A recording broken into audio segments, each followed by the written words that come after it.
Hi, it's me again with Corel Draw Tips and Tricks, and I just did a video on how to make some color swatches off your colors, off your own colors from Corel. Uh, these are RGBs, and I thought maybe an easier way is to take them off the internet. So I just typed in yellow color swatches and got this. And I left click copy, and then go back to Corel and right click and paste, and you get those colors.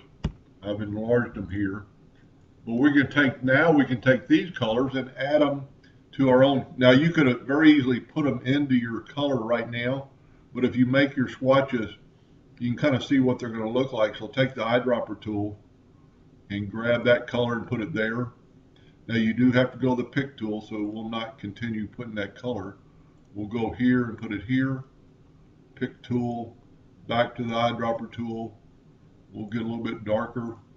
We're progressively getting darker to make that flame we made in the first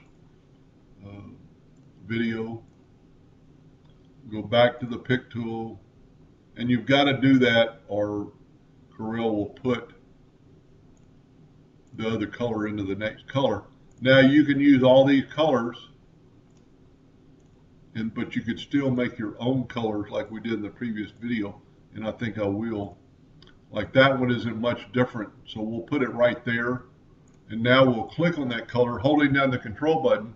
We're going to add a little red. Let's add a little bit of red to that one. And now you've got 7 or 8 colors that are shades of yellow and a little bit different off the internet. Very easily done. Very cool process. I do it all the time.